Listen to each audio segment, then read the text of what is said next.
Good morning, everyone.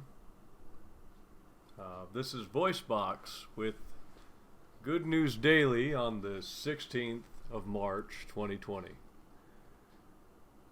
It is 7:31 a.m. I know I'm a little late, but as you can see, I'm dressed for what equates to work to me, but I don't mind.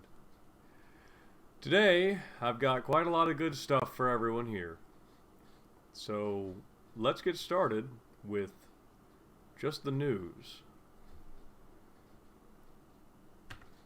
Oh, that's not what I wanted to do at all. Still figuring this out, you know. There it is. I need to make this a little smaller. Let me make me a little smaller since I'm not really the focus here. The focus here today is you and the news and just the good stuff. So let's just start off with a good article. Now, let me make sure that this is absolutely clear. Oh, that's right. I put in too much of the things I wrote down to. I guess I'm still figuring all this out. I don't want that. I want this. Put this in. There we go. This is a little video that I want everybody to watch, but we're not going to watch it just yet. When you tune into my podcast, or if you're watching this video, if you're watching on YouTube later on today, then all you need to do is listen. Other than for videos such as the one we're about to watch, I'm going to read every article out loud to the best of my ability. And that's the whole point of this. You got an hour of listening to me read out good news so you can go about your morning routine without having a care in the world. And that's what I want to offer here today. So I hope you enjoy the podcast, and if you're watching the YouTube video, I hope you enjoy that as well. There's a special treat for anybody who happens to either tune in later or watch later, and it's at the very end of the video. I think everybody's going to really like this. I worked very hard on it, and, well, let's get to it. We got about an hour and a half to 2 hours to do all the articles, because we're covering Monday morning, which means there's extras. But let's get started here with... Apparently my headphones are dead. I thought I had all this prepared. I really did. I'm not too mad, though. I'm not too mad about it. Let's get the headphones on, you know. Let's get on the headphones, and just to make doubly sure we're not screwing up here, let's also double check our wonderful YouTube or wonderful Twitch channel. Okay, yep, it's working good. All right. So according to this, there's according to Christian Del Grosso. I don't know who that is, but I found this on Facebook, I believe. This dad Bill has built an indoor treehouse for his kids, and I'll read the captions for you if you'd like. If not, I'm going to read them anyways. Okay. It's a little loud, isn't it?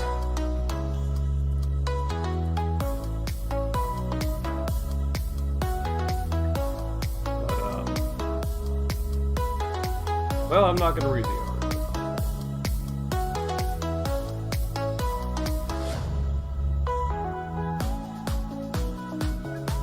Oh, that's really cool. I didn't get to see the whole video when I first saw this. I was in such a hurry.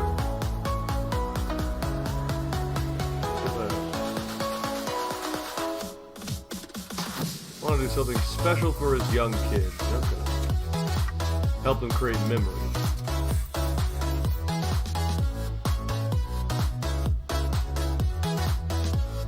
Stay with them for a lifetime. Oh wow, he can stand on them? That looks very complicated.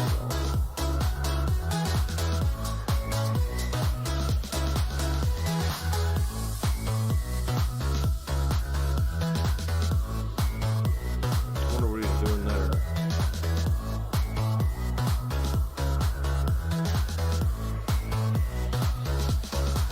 Oh, he's building a platform, it looks like, of some kind. That's pretty cool.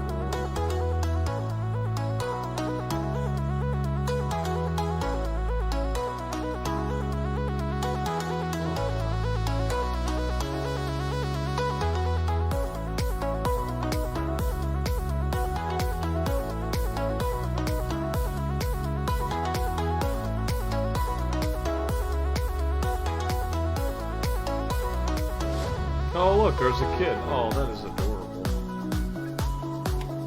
Oh, he's got a rope ladder and everything.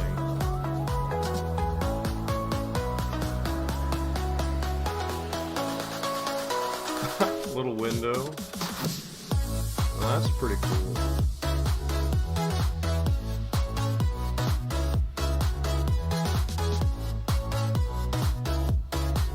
A hobbit door.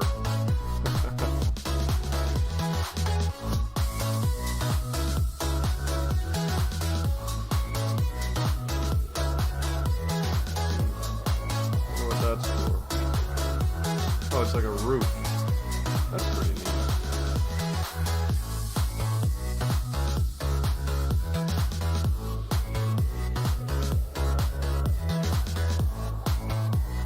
Oh, it's got a little bucket. And...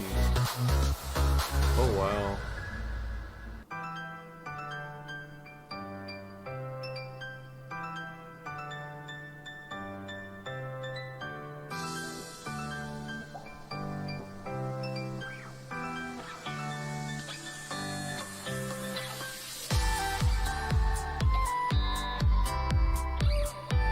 Oh, that's a trap door. Wow.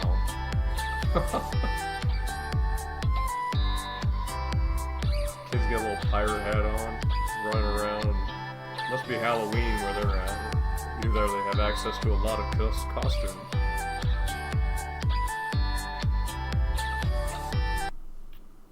Sassy. Apparently, Sassy Media made that. Anyways, wow, that was really impressive. I didn't get a chance to watch that whole video the first time around, so. But that's all for his kids. Yeah, I guess it's kind of one of those things that, you know, kids you can't get outside as much as anymore, and you don't. A lot of people live in the cities and such. So it's just nice, and it's kind of interesting to see that you know, it's kind of like bringing the forest and the tree houses to the kid, since the kid might not be able to go outside. Just a little. That's just nice. That's just nice. This next article is we're gonna move along here. This next article is about scientists that built a robot snake that could help in disaster response. I know that it's disaster response and all that, but interesting news also counts as good news in my opinion. And here's the article here by The Guardian. Written on the 18th of February 2020, so it's a little older, but and it's a pretty short article from the looks of it, but I thought it'd be worth reading anyways. Robot is almost as fast as a real snake and can nimbly and stably climb large steps. A robot snake has been developed by scientists in the race to advance the abilities of search and rescue machines. It is hoped that robots may someday help to explore inaccessible terrain, such as the rubble after an earthquake. Scientists observed how snakes moved and used this information to make a robot that can climb large steps in a nimble and stable fashion. Chen Li, an assistant professor of mechanical engineering at Johns Hopkins University in the U.S. and a senior author of the research, said, "We took these creepy creatures for movement inspiration because they're already so adept at stably scaling obstacles in their day-to-day lives. Hopefully, our robot can learn how to bob and weave across surfaces just like snakes." Previous studies had mainly looked at snake movements on flat surfaces, but rarely in 3D terrain except for trees. Lee said these did not necessarily account for real-life large obstacles, such as pieces of rubble and debris, that search and rescue robots would have to scale. Researchers studied how the variable king snake, commonly found in deserts and pine oak forests, climbed steps in Lee's Terradynamics lab. These snakes have to regularly travel across boulders and fallen trees. They're the masters of movement, and there's much we can learn from them, he said. The study has been published in the Royal Society Open Science Journal. Through a series of experiments, it was found that the snakes partitioned their bodies into 3 sections. The front and rear body of the snake wriggled back and forth on the horizontal steps like a wave, while the middle section remained stiff, hovering to bridge the large step. Scientists noticed the wriggling portions, and most of the wriggling portions provided stability to keep the snake from tipping over. As more of the snake reached the step, its front body section would get longer and its rear section would get shorter, while the middle body section remained roughly the same length, suspended vertically above the 2 steps. If the steps got taller and more slippery, the snake would then move more slowly and wriggle their front and rear body less to maintain stability. The team created the robot to mimic the snake's movements. They say that compared to robot snakes from other studies, their creation is more stable than all but one, and came close to matching a real snake's speed. But the body suspension system needed to keep the robot stable on large steps means that the robot uses more electricity. Lee said the animal is still far more superior, but these results are promising for the field of robots that can travel across large obstacles. And obviously the Guardian is always looking for...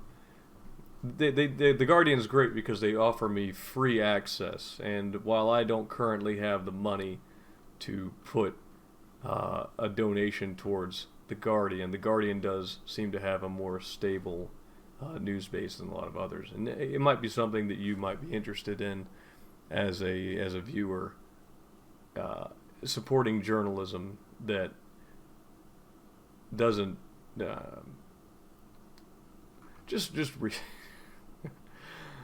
lost my train of thought. That's okay. It's Monday morning. You're gonna lose your train of thought. I'm gonna lose my train of thought probably more than once during the course of this thing. But I like the Guardian. You might like the Guardian. Look at the Guardian. Read some of the Guardian's articles and maybe consider supporting them because they seem to have a more neutral position than some others. You know, while I was reading through this article, I was wondering, how fast is a snake? I read through the article, and as I was reading through, I was wondering, let's find out how fast is a snake? I don't know.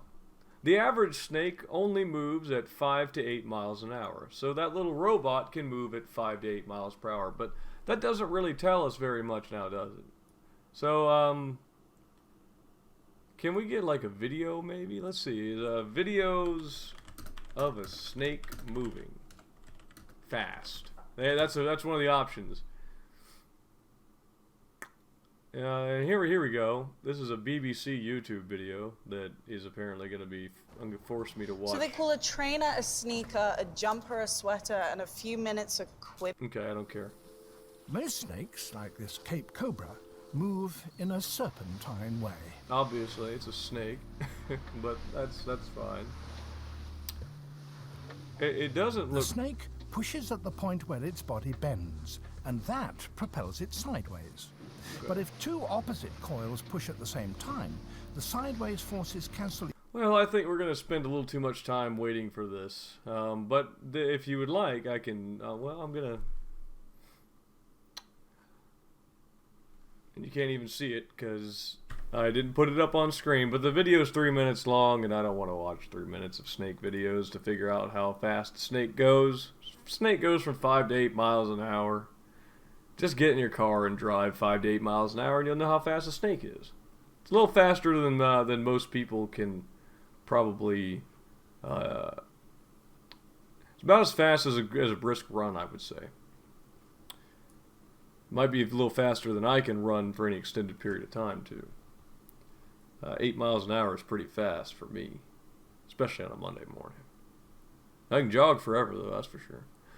Next article is going to be on, it looks like, clever little hummingbirds build a home with a roof. And I like hummingbirds, I really do. Oop, I copied the wrong thing.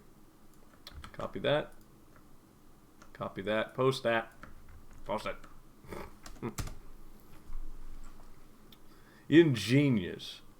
This article is is published in the Dodo. If you like animal news, I get a lot of my animal news from the Dodo. This article was published, it looks like 10 days ago, on the 6th of March, by Stephen. We're going to call him Stephen Messenger. Here we go.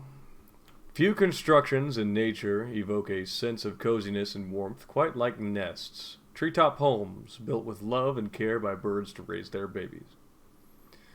But this particular mom-to-be found a rather ingenious way of making her place even cozier, and you can see a picture of a cute little hummingbird.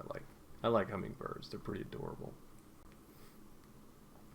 Conservationist Bianca Carolyn Soares is no stranger to seeing hummingbird nests perched on branches in the jungle near her home in Paraguay. But on a walk last spring, she spotted one unlike any she had seen before. And there it is.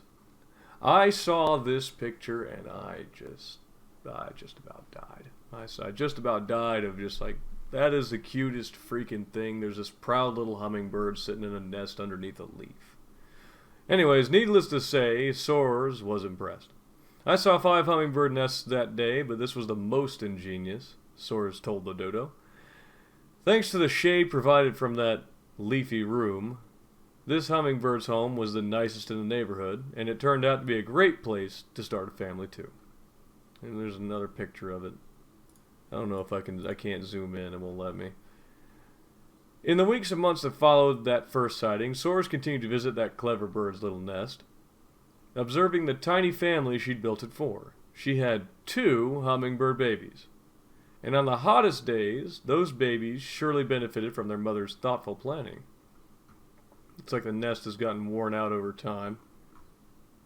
You know, they don't last long, I guess. Soares says she hopes the little mom's thoughtful planning will inspire people to take better care of nature. The hummingbird's thoughtfulness certainly helped her own tiny family. In time, all her babies grew strong enough to set out on their own, perhaps taking a lesson from the design of their childhood home when it comes time to build their own nests. Location, location, location. Ironically, we've got a Nissan Titan advertisement right next to an article about treating the environment a little better. Oh man. Isn't that nice? I think that's pretty nice. Let's go ahead and get on with the next article. We're already 20 minutes in, and like I said, for anybody who is watching this, you don't have to watch. I'm going to read all of it for you. And you can go about your day, your morning, listening to, hopefully, my soothing tones and some good news, which is the whole reason that I'm doing this. I just want people to hear some good news in the morning instead of all that bad stuff that they always hear. So this next article is about the case. I thought this was a very interesting article. I read a while back, actually. I read it a couple months ago. And I thought this was very interesting. And it's not necessarily good news, but it is interesting news. And I think the interesting news is, in fact, good news. Oh, I didn't mean to do that. There we go. You don't need to hear the ringing of the bells. The article is called "The Case for Making Low-Tech, Quote-Unquote, Dumb Cities," or quote dumb cities unquotes, instead of quote smart unquote ones.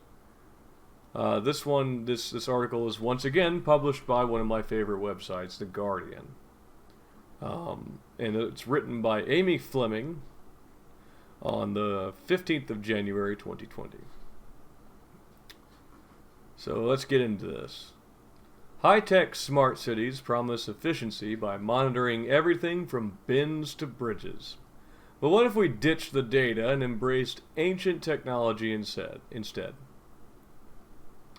There's a thing about, apparently there's more cities This editor may have left or something. I don't know exactly what that means, but there's a Guardian Cities thing here.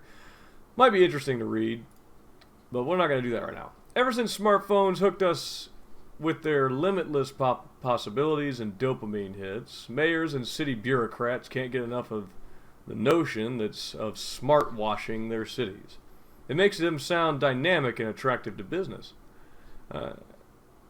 Whoa, okay. Maybe I need to take a drink of my coffee, huh? Give me one moment, please.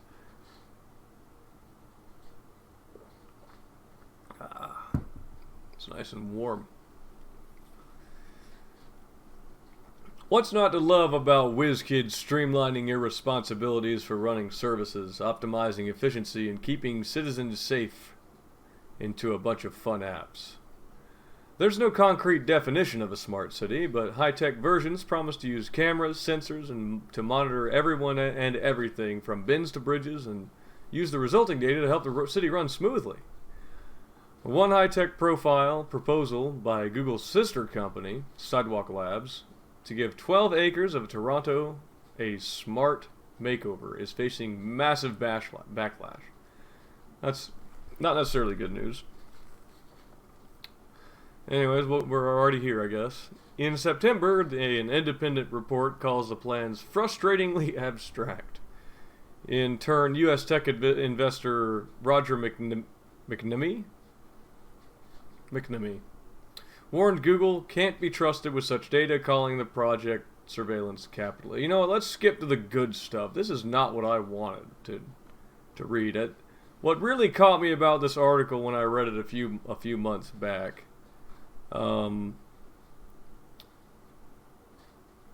is that, let's see here. Here we go. This is where the good stuff starts, right here. Sachs pithily calls for, and I guess Sachs is one of the researchers on this idea. Sachs pithily calls for redirecting some of our energy towards building excellent dumb cities.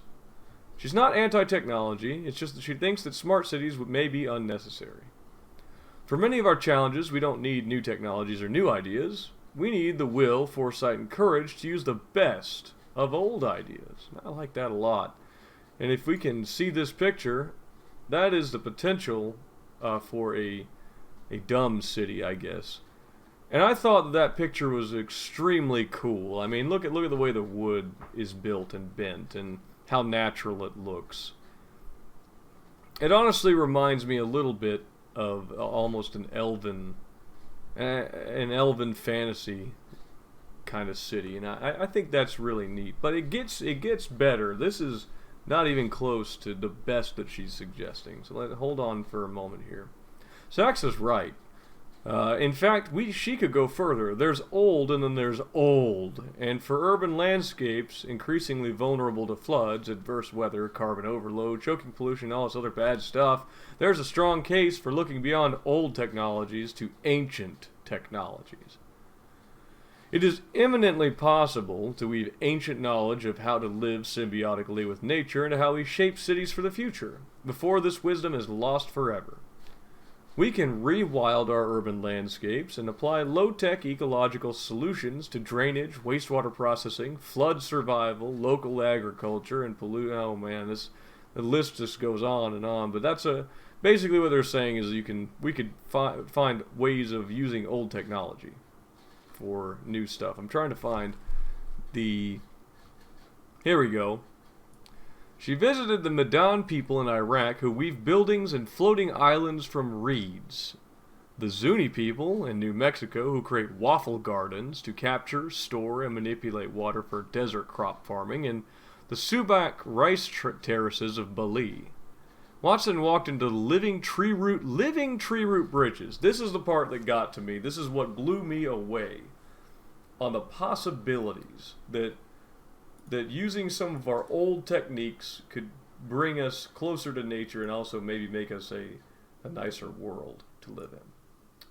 Watson walked the living tree root bridges that can withstand adverse weather better than any human-made structure, and that allow the Khasi tribe in northern India to travel between villages during monsoon floods. Now, I don't want to waste too much more time or I guess, spend too much more time on this article.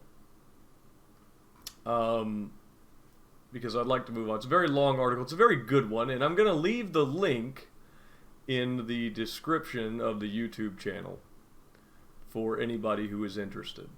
I just think there's a lot of good stuff in this article. Here's a picture of the tree root bridge. There was some ideas behind growing trees and such into buildings and weaving everything together. It was very interesting, and I liked it a lot, so I just thought I'd share that. Let's take a break from me talking to bring you a video of a skateboarding dog. That might sound a little ridiculous, but we're going to do it anyways. Here it is. Here's a video of the skateboarding dog. She's doing her tax. I'm going to Uploaded her docs to Tax Pro Go. And do this right here, and we're going to bring that to full size. How about that? This will give me a chance to drink my coffee, and you guys get to watch. Born to do it. There it is. Loves it more than anything. Absolutely anything. And she's definitely a California skater girl. Her right paw pushes the board. She gets her other three paws going, and then she jumps on. She's able to turn, maneuver. And yeah, if the board is stuck or under something, she'll grab it with her mouth, and then she'll basically turn it back to a position and then kind of get going again. She's a very smart girl. She gets going fast too. Oh, she's fallen plenty of times. She gets right back up. She's ready to go. Oh. She's born here in Long Beach, California. I used to live over by the beach. We went to Venice and we're walking up towards the boardwalk. Some guy came shooting out on a skateboard. The board came kind of rolling past us, and she started wiggling and getting all excited. She's 10 weeks old. So I asked the guy if she could check out the skateboard, and he was like, yeah, no problem. And she goes up to it, starts sniffing it, walks around it. She's wiggling, does that about twice, goes behind it, puts her two paws on it, pushed it a couple times, and jumped on the skateboard. I was like, oh man, it blew my mind. But that's kind of how it started. Just saw a board, took to it, and she loves it. She's very smart, especially when it comes to skateboarding. Like, I don't skateboard at all. That's what's crazy. I don't have skateboards. I didn't have any around. I'd never been a skater. You know, I didn't have to work too much with her. She got her board and just kind of slowly started. Now she hits ramps and goes down hills and kind of just does everything herself. It's amazing. Oh my gosh. She can skate for over an hour. Keeps her in shape, thank God. I have a board with no wheels, a couple of them that she'll just kind of push around the house. When she gets bored, she'll go over to her skateboard, lay down, and just start licking it. For a good 35, 45 minutes. She'll just lick the skateboard. Like, I don't know why she does it, but she's cleaning the skateboard. She likes to do it. She's like absolutely obsessed with it. She's cleaning it. She's maintaining her food, equipment. Treats, anything. She would rather skate. Everyone pretty much knows her around the skate parks. You know, they love her, and she'll just skate with the skaters. She sees a skater on the street or at the skate park, she'll want to take her board and just ride with him. She wants to feel a part of the crew. Oh my gosh. You know, she's my baby. I don't plan to really have kids, so this is like my kid right here. So it just made me be a little bit more responsible to have to take care of somebody. She's just a great girl. I just got really lucky with her. She's over 8.5 years old. I've watched her skate the entire time, and it still blows my mind today to see how well she does and how good she is at skating.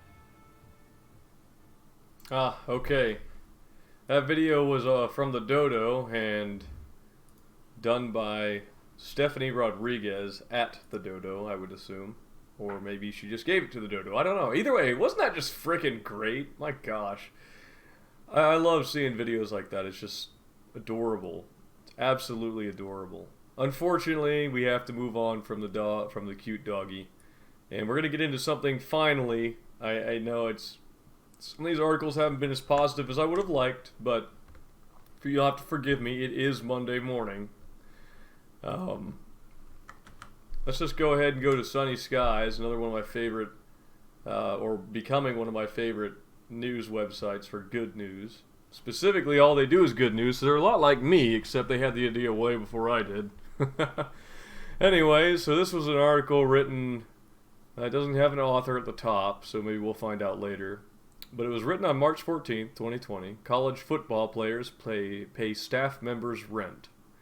Members of the University of New Mexico football team set aside a portion of their scholarship money to help support someone who supports them. Andrea Pearson is a student eligibility specialist. Her job is helping student athletes make grades and navigate NCAA rules. Therefore, she is very involved with every player on the team. She helps us with everything, said football player Davon Vigilant. Like she really is like a second mom. Our academic support staff deserve 100 times more than what they have right now, said football player Teton Saltz. Or Saltez, I don't know. I think it's Saltz, though. Things have not been easy for Pearson lately. Over the last year, 2 members of the team took their own lives. That's sad. That makes me sad. I didn't read this article as hard as I thought, I guess. She was very close with them, and so it really impacted not just them, but every sports team here, and Andrea in particular, Salt said, it's been hard. The players wanted to do something nice for Pearson to thank her for the impact she makes on the team. So we contacted her landlord, and, a whole bunch of guys from the team got together, and we all pitched in money from our own scholarship checks to pay her rent for a month and then some, Salt said. They surprised her with the money and a thank you card at a recent softball game. And then I realized I just instantly was in tears, Pearson recalled. They're doing awesome things, she said. They're doing great things. They're doing selfless things. And if you would like to watch the video, there is in fact a video down there at the bottom. And again, I will be giving all the links out at the on the YouTube channel, so if you're interested, go check it out there in a couple of hours after we're done here, and you'll be able to see the whole video. And it unfortunately did not. They're looking for donations too, but it unfortunately did not show us a. As far as I can see, maybe I'm blind, but a author. Unfortunate, but whatever. Now, I know I promised in the first video not to ever talk about anything coronavirus related, and I know that YouTube is probably going to demonetize me for saying the word coronavirus, but the good news is, and hear me out here, is that there is good news. It just happens to be related to the coronavirus in sort of an off kind of way. You'll understand in a moment, but it's not going to only be coronavirus. I made very certain not to do too much of it. You'll see in a minute. But the first article, and I wanted to warn you beforehand because I know I made a promise, and it just turns out that a lot of the news has to do with this disease, this epidemic. But there is good stuff in it, and I want to show people that because I feel like it's important to hear these kinds of stories. I really do. I feel like that this is what people need to hear about because, and this is another Sunny Skies video, but it won't be all coronavirus, I promise. I made sure of that.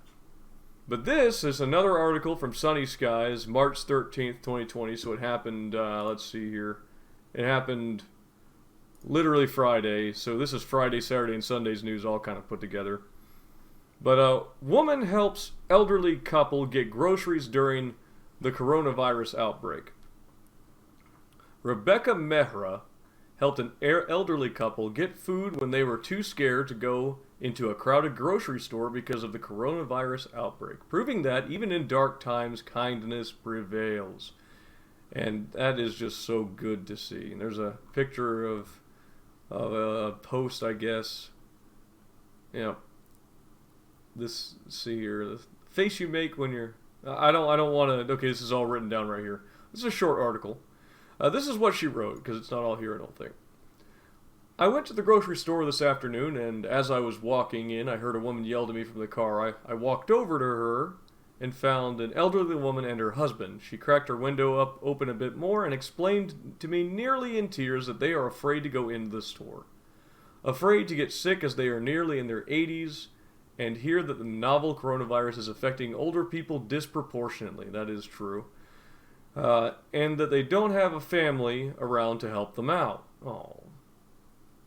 Through the crack in the window, she handed me a $100 bill and a grocery list and asked if I'd be willing to buy her groceries. That's an awful lot of trust to put into somebody, but she says I bought the groceries and placed them in her trunk and gave her back the change. She told me she had been sitting here in the car for nearly 45 minutes before I had arrived, this is Mehra speaking, waiting to ask the right person for help. I know it's a time of hysteria and nerves, but offer to help anyone you can. Not everyone has people to turn to, and that is why this is why I want to show this stuff. Because this is good stuff. This is wonderful stuff. It's nice to see people helping each other out. And I'm hoping I can help some people out too by doing this podcast. Anyways, let's move on to something that's not related to the virus. What I got here is guy turns his backyard into a winter wonderland for his dogs. And what you want to bet this is actually not a dodo. This is an MSN News of all things. So I don't know if it looks like it's written for MSN News because they actually have the author right there. All right. But it was written by the dodo, so MSN just kind of borrowed it. I guess anybody, you can do whatever you want nowadays with that.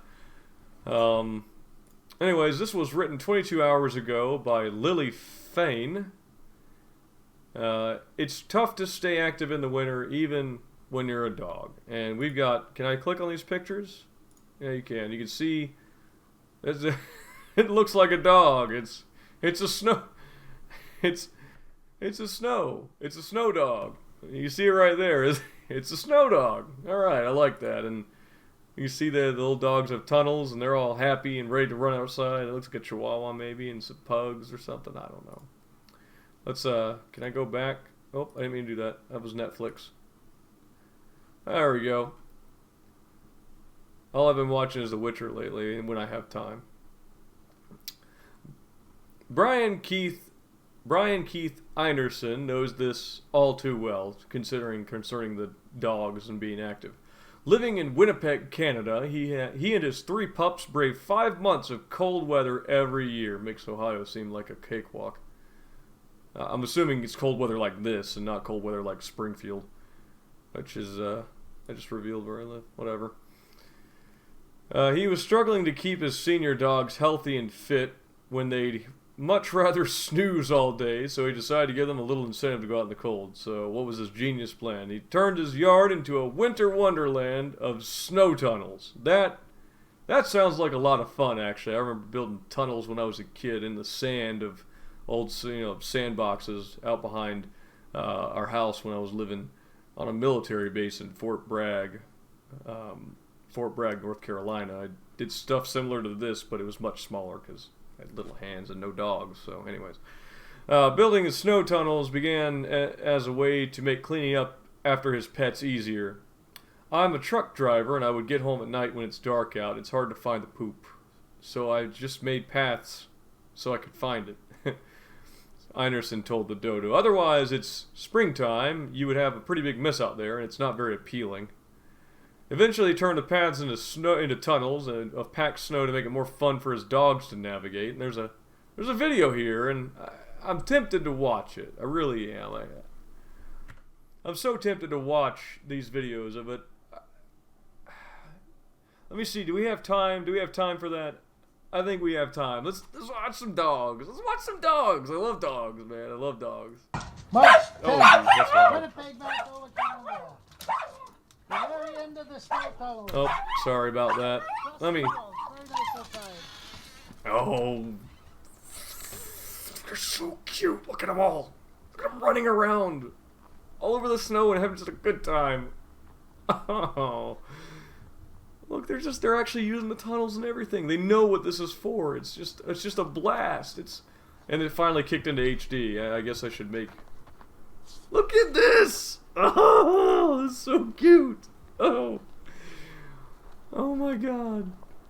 They're just having a good time. They're just dogs having a good time. My god, I love it.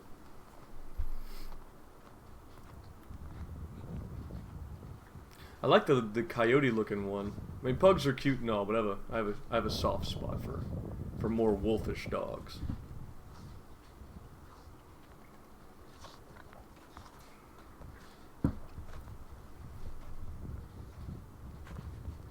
I could watch this all day. I really could, but I think we get the idea.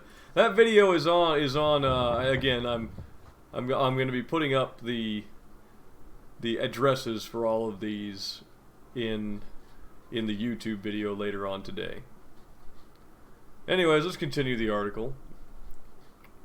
He hired some neighborhood kids who worked on the project after school, and within a month he had a palace of snow. I'm assuming this is going to be like a... Oh god, this is even cuter. Oh my gosh. You know what? We're going to come back to that, but let's get through this article. Oh my gosh, I love dogs. Anyways, according to Anderson, it's not difficult to engineer the tunnels if you have the right material to work with. You make a pile of snow and you let that sit for a week or two. Then you start digging holes in the piles, and what you dig out you put on top. Each hole took about 10 minutes to make, so with 3 of them it took about 20 hours to do after school. My gosh, that is a lot of work. Like, that is a lot of work. That's an awful lot of work. Man. Anyways, let's continue on. Even with a fun playground outside, the pups still needed another reason to get excited about negative 40-degree weather. My gosh. And nothing motivates them more than some healthy treats hidden inside and on top of the tunnels. That must have been what they were eating. I was wondering if they were like eating leaves or something, if you noticed during the video. So they must have been eating like little treats and things. That's pretty cool. I like that. They watch from the window as I put treats all over the place. And as soon as they see me come and open the door, it's a mad dash for each dog to get as many treats as they can. They run by and grab them and keep running. When his pups start to get cold, they know to come to the door, and their dad will let them back in the home so they can take a nice long rest until it's time to play again.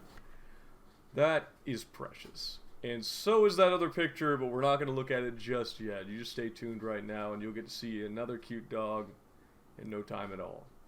But that's just precious. I love that. I can never get enough. Never get enough dogs doing dog stuff. All right, I never can.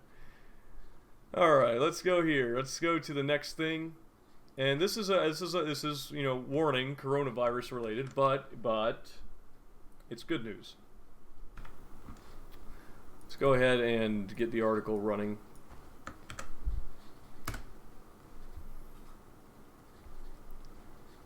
Kevin Love, and I don't know who Kevin Love is, but okay, it'll tell us here, I'm sure. This was written on March 13th, by the way, 2020, for Sunny Skies, or Sunny Skies got it from somewhere. I don't know. Maybe that's why they don't have names for any of the articles, the authors, because they're borrowing. But anyways, Kevin Love donates $100,000 to Cavs arena staff after NBA suspends season. March 13th, 2020. Cleveland Cavaliers All-Star Kevin Love has stepped up to support the arena staff members who were impacted by the NBA season suspension. You can see, I guess, you can see Kevin Love right here on Instagram. And oh wow, look at this. Are these people that... Oh, these are just tags. Okay. We're gonna not worry about that. You can see his post right here on Instagram, I guess. I'm not sure. We're going to keep reading. On Thursday, the Cavalier star, 31 years of age, revealed that he is donating $100,000 through his foundation to support the staff at the Rocket Mortgage Fieldhouse, the Cleveland, Ohio arena where his team plays. So this, and I hate to be the guy who does it, but I'm not a huge basketball fan or whatever. I think it's basketball. Yeah, NBA, duh. I'm not a huge basketball fan, but this is happening right here in my state. So that's kind of cool. I like that this happens really right here in my state. So it's just good to see, and that's something I think we all need. But anyways, I know I keep saying that, but it's just everyone reacts differently to stressful situations, and the fear and anxiety resulting from the recent outbreak of COVID-19 can be extremely overwhelming. Love captioned in a photo of himself with the arena workers. Through the game of basketball, we've been able to address major issues and stand together as a progressive league that cares about the players, the fans, and the communities where we work. I'm concerned about the level of anxiety that everyone is feeling, and that's why I'm committing $100,000 through the @KevinLove Fund in support of the @Cavs arena and support staff that had a sudden life shift due to the suspension of the NBA season. I hope that during this time of crisis, others will join me in supporting our communities. And that was all Kevin Love. Love's message was met with a sea of support from fans as well as the Cavaliers organization, who announced that they would be compensating all of their hourly employees and event staff team members as if every game and every event is still taking place. My gosh, that is wonderful. Other stars sent Love support on social media, including sports journalist and broadcaster Taylor Rooks. And you can see Taylor Rooks' post right here at the bottom. And that's just a lot of good news, because it's not just a star, though. It's the actual organization that's helping people out. And I love seeing that, especially in times of trouble. So this is good stuff.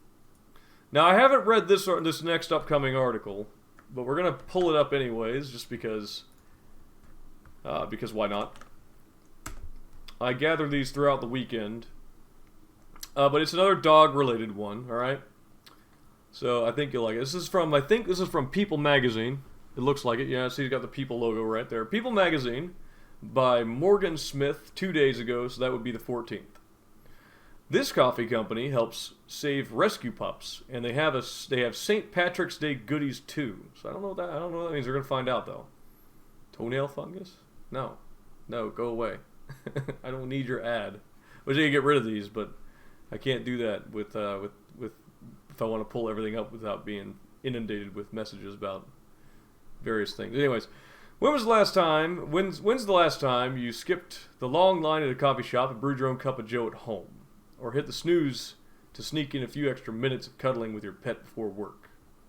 Grounds and Hounds, a California-based coffee company, is encouraging people to do just that. Jordan Karcher, 32 years of age, founded the company in 2014 after adopting his sidekick, Molly, a sweet 9-year-old Dalmatian. Wow. A sweet 9-year-old Dalmatian. The company donates 20% of all its profits to help fund rescue programs in animal shelters across the United States. Their rescue roast donates 100% of its profits to a new rescue organization every month. Through April 15th, that's Panda Paws Rescue, an organization that rescues and rehabilitates animals with serious medical issues and or special needs. There's another article here that I may want to read. I don't know. We'll see if we got time.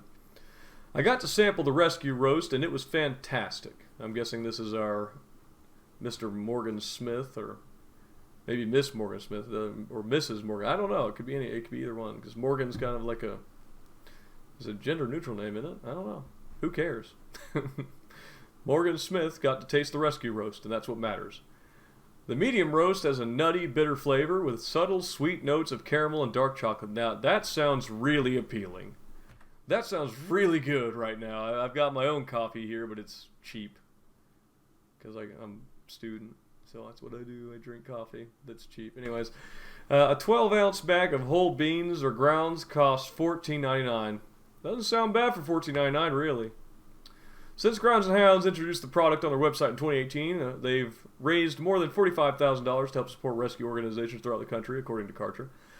Those organizations include Marley's Mutt's Positive Change Prison Program, which pairs incarcerated men with shelter dogs for rehabilitation, and Pittsburgh Aviation Animal Rescue Team, which helps transport animals at risk of being euthanized to open shelters. Well, that's good. I like that. So then there's links to these places too, right here in the article. If you're interested in helping these out or checking out these different programs, they're right here. So that's good. I like that. I like it when they do stuff for that. You don't have to be a coffee head. I didn't know that was a term. I guess I'm a coffee head. I like my coffee. I got my Eeyore mug my mama gave me years ago. And apparently I made a mess on my face and my mouth. It's a little on the wide side, so it makes it easier to spill it all over the place if you're not being too careful. I probably just stained this shirt. Oh well, there's nothing I can do about it now. Anyways, to support the case of these causes either, Grounds and Hounds also sells t-shirts, pet accessories, and stickers too. For St. Patrick's Day, they recently unveiled their Rub Bellies for Good Luck line, which shows a Dalmatian holding a 4-leaf clover in its mouth. My favorite is their new Affogato candle, which fills the room with a dreamy vanilla scent. I could use a new candle, but I don't have $32.99 to offer. If I were a little better off, I might. Next, Karcher tells People magazine the company is looking to help people entering retirement homes and survivors of domestic violence and shelters who may not be able to bring pets with them to their new residences. Wow. I like that. He's just, this Karcher is just ready to help. Right? That's so good. That's so good. What we're thinking about is how do you really improve that experience of a pet owner, he says, and more importantly, how do you ensure that people who love their pets have every opportunity to provide a full life for them without putting themselves in a position where they're deciding who gets to eat? It's just, I know that it's helping animals, but it's nice when people are helping each other at least get some peace of mind, even if you can't keep your animal. But again, I'm going to be dropping these links in the bottom. We're going to go, I don't care about the Royals all that much, unless there's something good going on with them, and lately there hasn't been, so far as I've seen at least, unfortunately. We're not going to do this yet. We'll look at this later. Right now, we're going to look at unfortunately, another coronavirus article. But this is good news again, once again. CBS News reports, by Sophie Lewis, Disneyland to donate excess food during coronavirus closure, which is very nice. Very, very nice. I like to know, I hate it when food is wasted, just in general, because we have so much of it. You know, I see it all the time at the school. A lot of the food that is made often goes in the trash for no reason other than that people didn't buy it. But Disneyland's apparently not okay with that. So let's see what's going on here. As the novel coronavirus continues to spread around the U.S., Disneyland decided to shut down its parks as a precautionary measure. That's unfortunate, but on Friday, the company announced its plans to donate all excess food from its resort while the park is closed. In a blog post, External Communications Manager of Disney Resort, Kayla Johnson, announced that, all excess food from Disneyland Park and Disney California Adventure Park will be donated to Second Harvest Food Bank of Orange County. This, she said, the resort is committed to reducing food waste. That's good. That's always a good. Food waste is such a waste. That's terrible and obvious, but I see it a lot. I see it a lot at in certain places. I see it at the school a lot, and that makes me sad to see because there's so many people that could go without food in general, kids especially. But anyways, the company plans to donate excess dairy, fruit, vegetables, packaged goods, and banquet meals to the food bank, which is working to end hunger in the Orange County area. I like that. That's good. Johnson said that the Disneyland Resort has implemented a food donation program since 2014 to support the local community. The resort also has a food scraps division to reduce food waste, which is a massive contributor to hurting the environment. That is another thing I always seem to forget. Food waste actually hurts the environment too. According to Johnson, though, Disneyland Resort donated over 20,000 meals to Second Harvest Food Bank of Orange County in 2019. Disney announced that Thursday that the closure of its parks in California, Florida, and Paris, I didn't even know there was one in Paris, that's news to me, and the suspension of cruise operations, despite no reported cases of COVID-19 at the parks or on the ships. They plan to remain closed through the end of the month. We will monitor the ongoing situation and follow the advice and guidance of the federal and state officials and health agencies, the company said. Disney will continue to pay cast members at this time. Walt Disney's Shanghai Disney Resort in China, Hong Kong Disney, and Tokyo Disney have all also closed due to the virus, which has infected more than 137,000 people. And we're not going to, you know what, we don't need to hear that. That's not necessary. Get enough of that already. So we're not going to go over the rest of this. You can see it, but you don't have to listen to it. Still, Disney's, oh, okay. I don't know what that was about. Disney donating all that food is great. It's great for the environment, and it's great for people who are in need at this time. So let's go on to something a little happier. How about that? Let's go with this article that I've got here. I thought this was cool. Maybe not super positive news, but I thought it was very interesting. Here we go. 1 million wonder plant seedlings are planted in Wales to fight the climate crisis and create healthy seas.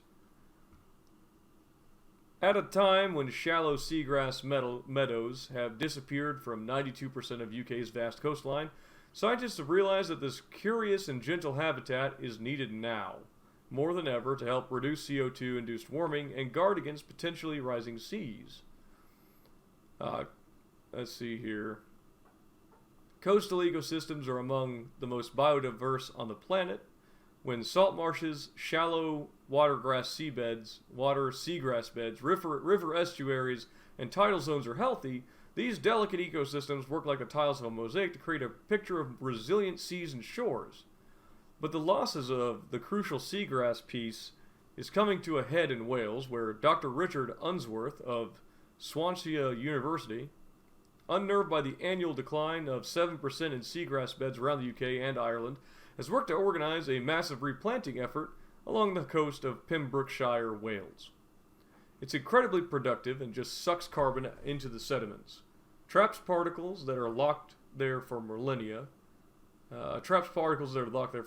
Millennia, Dr. Unsworth told BBC. That means that carbon dioxide is not in the atmosphere. So apparently, what he's basically saying, for those of you who might only be listening a little bit, or I just didn't say it all properly, is that seagrass takes carbon dioxide out of the air, and I guess somehow, I don't know the details behind it, maybe I'll look it up later, and puts it into the ground. And I hear that I've been reading a lot about that lately. Plants can take carbon out of the air and actually put it back into the ground. I'm assuming through the process of respiration, because plants do take carbon dioxide during, I think it's the nighttime, and put out oxygen. So, according to WWF's article, 10 Reasons to Hope, seagrass can capture carbon 35 times faster than even tropical rainforests. Wow, that's a lot. And I just forgot to put the article on screen because I'm a dummy. But as it currently covers a merely 0.2% of the seafloor, the potential to use more seagrass as a carbon offset is unlimited. So long as you can get it to take root, of course. In preparation for this undertaking, 750,000 seagrass seeds were collected from various meadows around the UK last summer and stored in a laboratory at Swansea University. Those seeds were transferred into small pouches and sewn together from natural materials, and work has begun on lowering these seeds down to the ocean floor off the coast of Dale Fort to create a 20,000 square meter meadow, which is approximately 5 acres.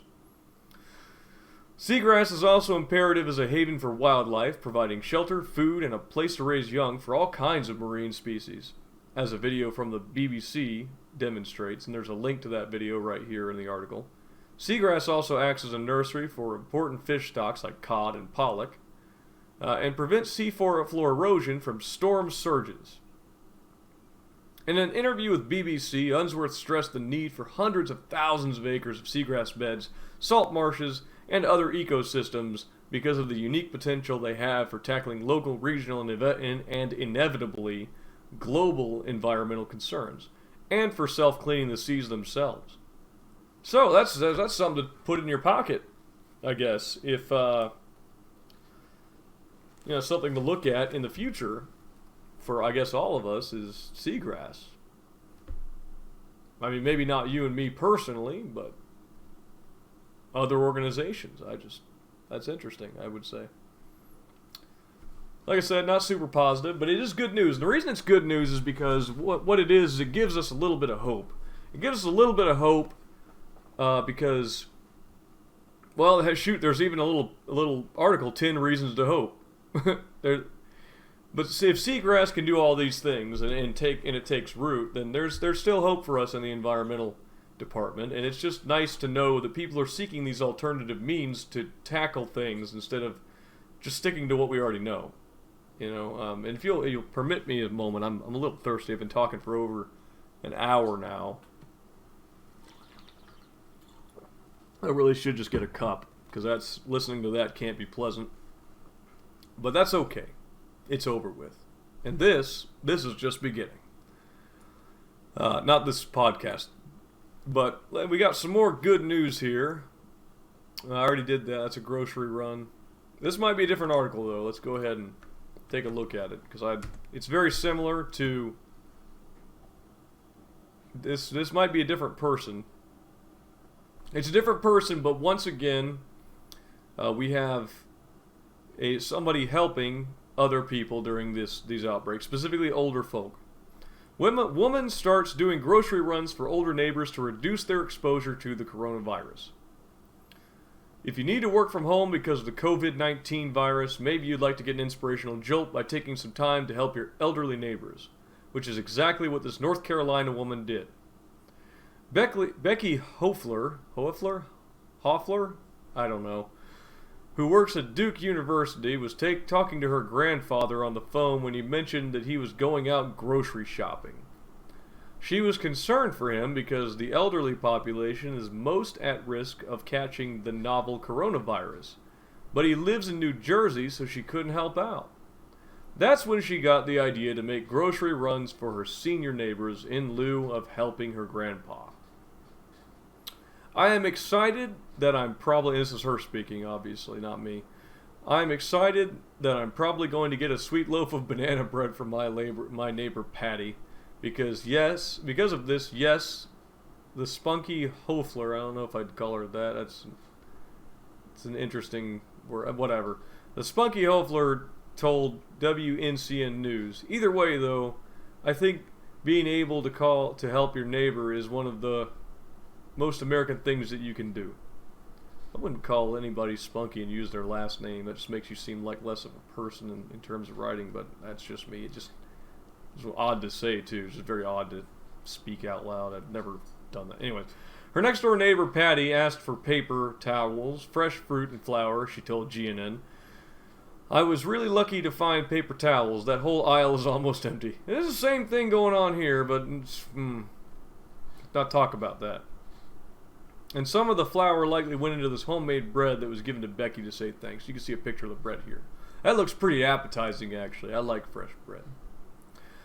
Hoffler also walked down to the housing community for senior living at the end of the cul-de-sac. She talked to people on their porches and introduced herself and the offer of kindness. They told me I could post the sign with my information near the mailbox station so all members of the community would be able to see it. No one has responded to the sign yet, but one of the women I talked to said she would call me in a few days and is thankful she can stop feeling anxious about having to go to the store now. Becky has posted on a local Facebook group to try and get the word out and see if anybody needs help. In these situations, when the community steps up, you really lessen the pressure on first responders and medical personnel, she said in an email. Even if you're able to if you're able to decrease even by a little bit the number of patients who have to seek care because they've been exposed to something, it's good for the community as a whole. Utilizing people power is one of the best ways we can combat the virus. And what you can see here is you can see the video itself. If you're interested, there's a video here. I don't want to pull it up because it's coronavirus related and it just doesn't, Whatever. Let's watch. Let's do something. Let's do something else for a moment. Actually, here we go. I don't know who Kratu is, but apparently he's a rescue dog and fails the Cruft Dog Show Agility for the 3rd year in a row. Apparently he's a fan favorite. Fan favorite Kratu. You know what? I'm a little tired. My voice is getting a little dry. Let's watch this video instead of me reading this. Just to give my voice a break. It's only a minute long or so. Hi, I'm Jen of Bio. That's not a minute long. That's about to be less than a minute long. Let's go ahead and.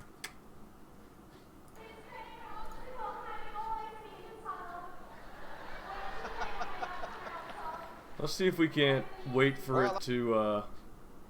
I would like to wait for it to actually go into HD mode, but it doesn't look like it's going to do it. I'd love to tell you who this dog is, but I haven't got a clue, if I'm honest with you. But we'll do our best as always, Graham. I think it's another farewell performance. Another cameo. Yeah, I think it is. Bit of a tunnel blocker. Leave the best till last, leave the prime entertainers to close the show. That's an old show business maxim, and that's what we're getting here today in the Rescue Dogs Agility. Just a bit of a show off really. Now we're going to play peekaboo. Oh yeah, there we go. That's right. Oh my gosh. Guess which end I'm going to come out of the tunnel. Don't fancy that jump at all, nor that one. Oh, they're commentating for the dog. I love it. It's almost a game. It's almost a bit of Mickey taking He took the stick. He thinks it's a stick. Oh my gosh. Wow. My ear itched. I'm sorry. That is against the rules. That has to be a few. Look at him go. Has to be the Oh. Take a chunk out of an obstacle.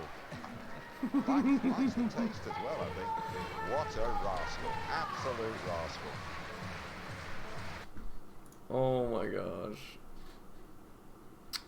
You know what? I think I could go for another video so I can finish my coffee. I hope you can too. Let's watch some more doggies. This one's on YouTube and it's by Cuffs. You can see right here.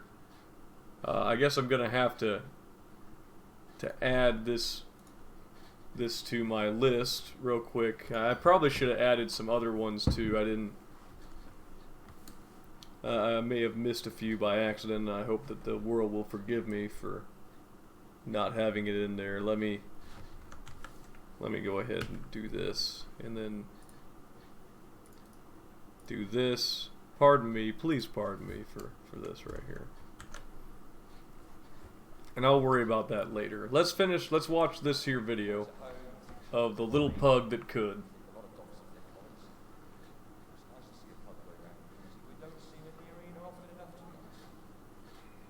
Look at him go. Get that out of here. Get that out of here.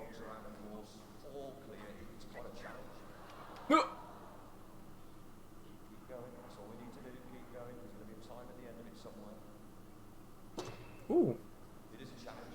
A couple of years ago, I actually had 3 teams, a large, a small, and even once they all went. Look at him go. Look at that. That's so adorable. Oh, wow. Look at him go. That's impressive. Oh, all the way to the top and back down again. Steady run round, all you need basically is to get around clear. Obviously, we've got elimination at the moment. So they'll pick up the pace a little bit now as they're coming down these last 3 obstacles. Well done, everyone, cooking. Oh my gosh. I didn't even get to finish my coffee.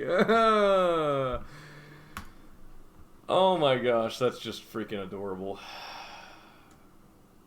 There's one more doggy article that we're not gonna look at just yet. I'll save that near the end.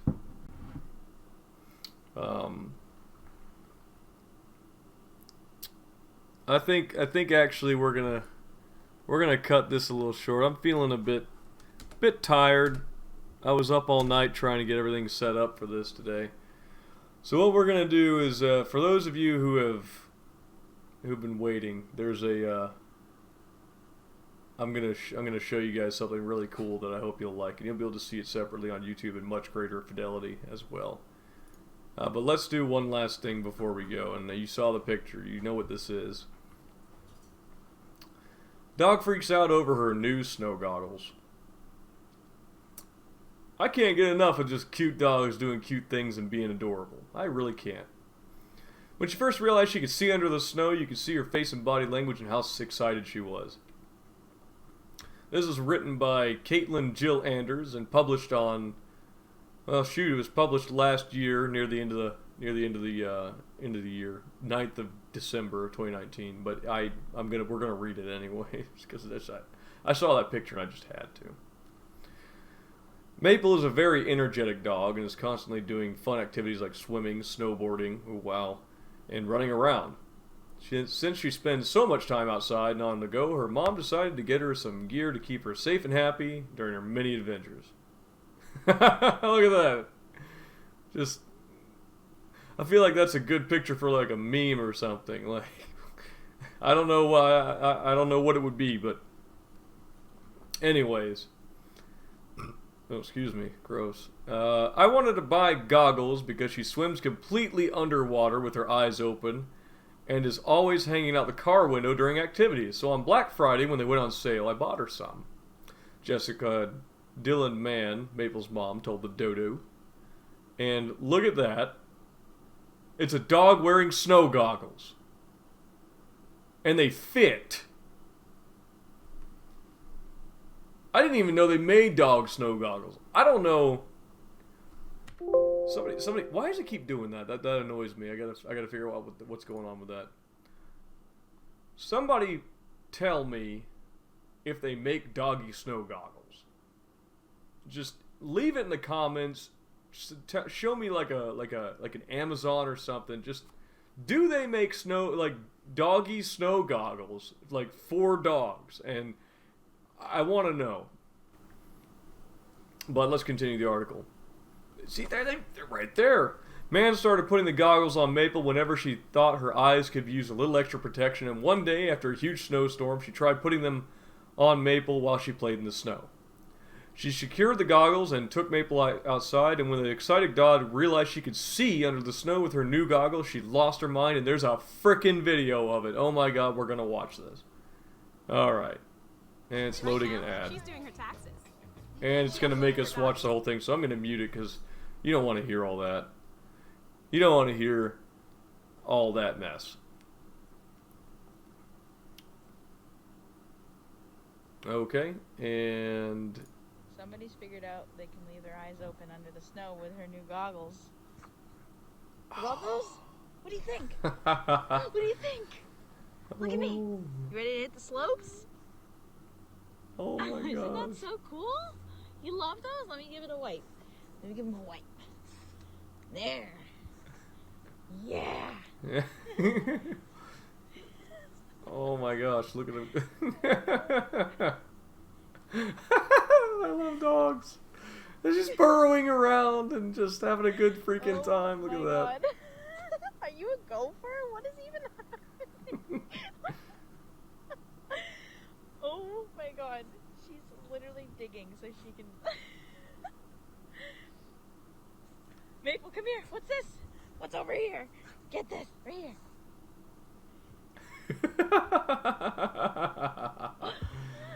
Oh my gosh. You can leave your eyes open. Oh my god, you're so funny.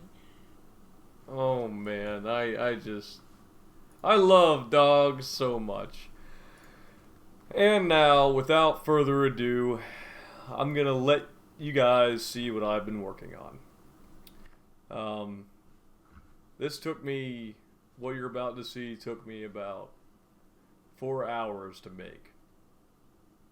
I hope it was worth it. I think it was worth it, but we're gonna find out how much you guys like it at the bottom. And it will be my farewell for the day as well, I think. If it turns out the way I'm hoping. So without further ado, let me present to you Voicebawx tries a sardine. Yep. This is how it goes. If I can get it to work. Greetings everyone, this is Voicebawx. And today we are going to be trying sardines. Now, The reason behind me trying sardines is primarily because, for unknown and unspecified reasons, I have been unable to acquire protein from the store. Looking up alternatives, I came across the idea that sardines are full of protein and all sorts of fun stuff. So I went out and I bought a bunch. And there are many reasons why I bought sardines, but one of the reasons is a friend of mine in the Army used to eat sardines every single day. So I've got my sardines. Okay, I got my sardines right here. There's a little can of sardines. Apparently they're good until May 2022. We're going to open this can of sardines, and I've got my bowl, and I've got a plate for my sardines. And the reason I've got a bowl is in case I, for some reason, can't handle the taste of sardines. I hope that I don't need it, but I've got it just in case.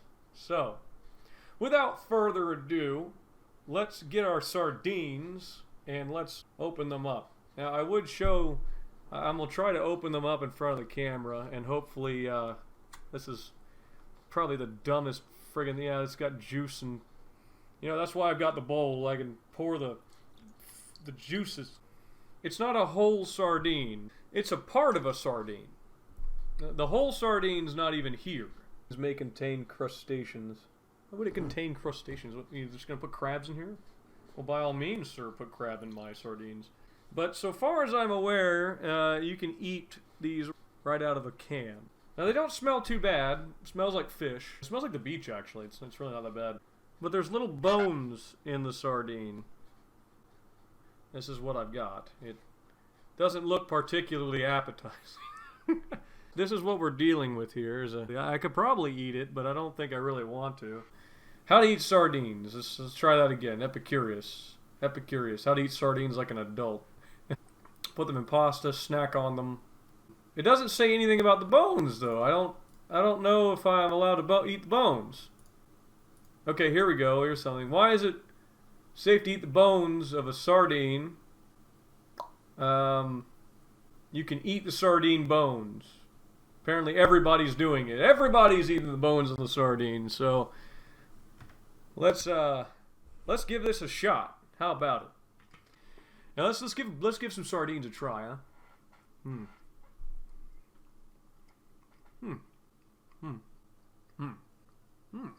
That's not bad. Now, one thing that people say is that you can put lemon juice on and make them taste better. And that goes with really anything. So let's do that. Let's do that real quick. Let's get some lemon juice and put it right on there. I've also got some lime juice as well.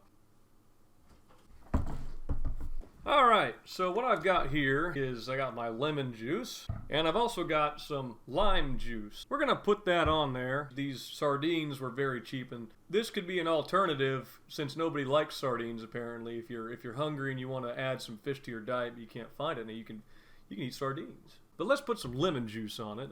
And so we got our lime and we got our lemon juice. We're going to chow down on some lightly boned sardines. So let's start with the lemon juice since that's the most common. Just douse it in a little lemon juice. You probably don't need too much.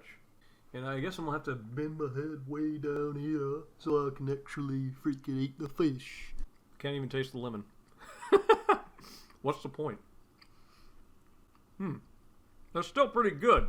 What might be best actually would be to pour the lemon juice on the inside of the fish if you can. Sort of get it in between the fibers of the flesh. I know that sounds really gross. And you can see the bone. You see that bone right there. That bone, it looks like it's hard, but it's not. It's got about the same consistency as sand, believe it or not.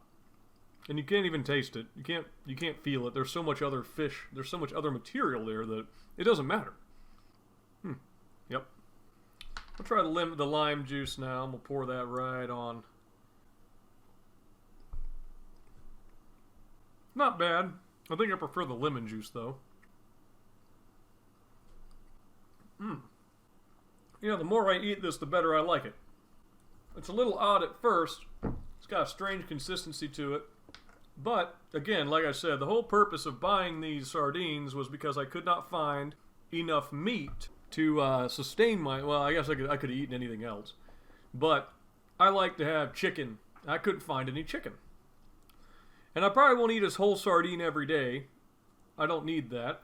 I've got plenty of vegetables and other things I can chow down on. Go ahead and pour some lemon juice over this guy. Reminds me of sitting at the beach. I know times are tough. Sardines might be your alternative to chicken or beef. They're not half bad. You can heat them up too. I would assume you can put them on like a little tray, turn your oven on. I wouldn't recommend microwaving it. Microwaving fish never ends well. But you put on a little tray on some aluminum foil and put it in the oven at the lowest setting and just heat it up a little bit and you got yourself a nice warm snack. You can eat them raw. You can make them part of a meal. You can put them in a sandwich. I hear people do that. I recommend trying to find the little guys though. The smaller fish seem to be preferred, but these bigger ones may be all you can find. Sardines, huh? Not bad. Not bad at all. I've never eaten a sardine before, but anyways, if you enjoyed this video or you found it interesting or you want me to try other foods, such as, I don't know, something weird like chicken liver or something like that, I'd be willing to give it a shot. Anyways, I hope you enjoyed it. If you want to see more stuff like this or you enjoy Good News Daily, which I do every morning from Monday through Friday, then by all means, please hit that like and subscribe button at the bottom, hit the little bell, whatever people have to do to get more of the same thing. And that's all I've got for now. So I hope you have a good day, and that's it. Later days, guys. Sardine.